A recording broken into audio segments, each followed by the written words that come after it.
ছোট ছোট শিশুদেরকে যেভাবে মারা হচ্ছে, সামনে নারীদেরকে যেভাবে মারা হচ্ছে, সেটা তো আসলে মানুষ হিসাবে, মানবিক মানুষ হিসাবে তো এটা কোনোভাবেই মানে অ্যাকসেপ্ট করা যায় না।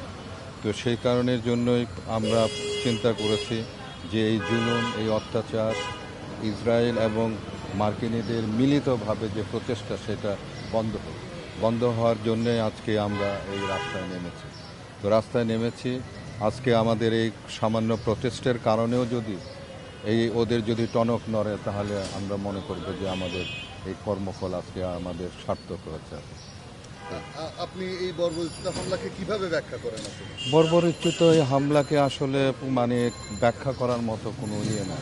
কারণ হলো গিয়ে যে প্রত্যেকটা দিন যখন এই যে আপনার যে টেলিভিশন কিংবা পত্রিকা আমি যখন দেখি, তখন এই যে এদের যে হাহাকার, এদের যে চিৎকার, এই যে বাচ্চাদের, ছোট ছোট বাচ্চাদের, আমি সেদিন তো দেখলাম যে একটা বাচ্চাকে যেভাবে পুড়ে গেছে, আমার কাছে মনে হচ্ছিল আমি কিন্তু নামাজের মধ্যেও আমি কিন্তু তার মানে চেহারা ভেসে উঠছিল। আমি চিন্তা করছিলাম যে তার চেয়ে মরে যাওয়াটা ভালো। কারণ এটা এই জীবিত থাকা মানে কি, তার তো আরও কষ্ট, এত কষ্ট, এই কষ্ট আসলে মানে সহ্য করার মতো না। আমার তো মনে হয় যে কার্যকর ভূমিকা এটা রাখবে। তার কারণ হলো কি, অলরেডি কালকে কিন্তু ট্রাম্পের একটা যে বিষয়, যেটা নেতানিয়াহু এবং ট্রাম্পের যে মিটিং ছিল, সেখানে কিন্তু ট্রাম্প কিন্তু নেতানিয়াহুকে আগে যেরকমভাবেই করতো, কিন্তু সেটা কিন্তু করে না। কিন্তু এই আমার তো মনে হয় যে এই প্রতিবাদগুলো সারা দেশে দেশে পৃথিবীতে সব জায়গায় হচ্ছে বলে কিন্তু আজকে কিন্তু তার মধ্যে কিন্তু এই ভাবের উদয় হয়েছে কিন্তু। তো সেই কারণের জন্য যে যে ট্রাম্প আজকে নেতানিয়াহুকে মোটামুটিভাবে আশাহতই কিন্তু করেছে কিন্তু। তো কাজেই আমি মনে করি যে আমাদের এই উদ্যোগগুলো, ছোট ছোট উদ্যোগ হলো, আমাদের এই উদ্যোগগুলো কিন্তু কাজে আসবে। কারণ এটা একটা বৃহৎ একটা ব্যাপার হবে। দুই দ্বিরাষ্ট্র ভিত্তিক একটা সমাধান অবশ্যই হতে হবে। দুইটা রাষ্ট্রই যেন পরিকল্পনা সেখানে করা হয়েছিল, সেটাকে ইসরায়েল মেনে নিতে হবে। মেনে নিয়ে হামাস এবং আমাদের যে ইয়েরা, ফিলিস্তিনিরা আছে, তাদেরকে তাদের অধিকার তাদেরকে দিতে হবে।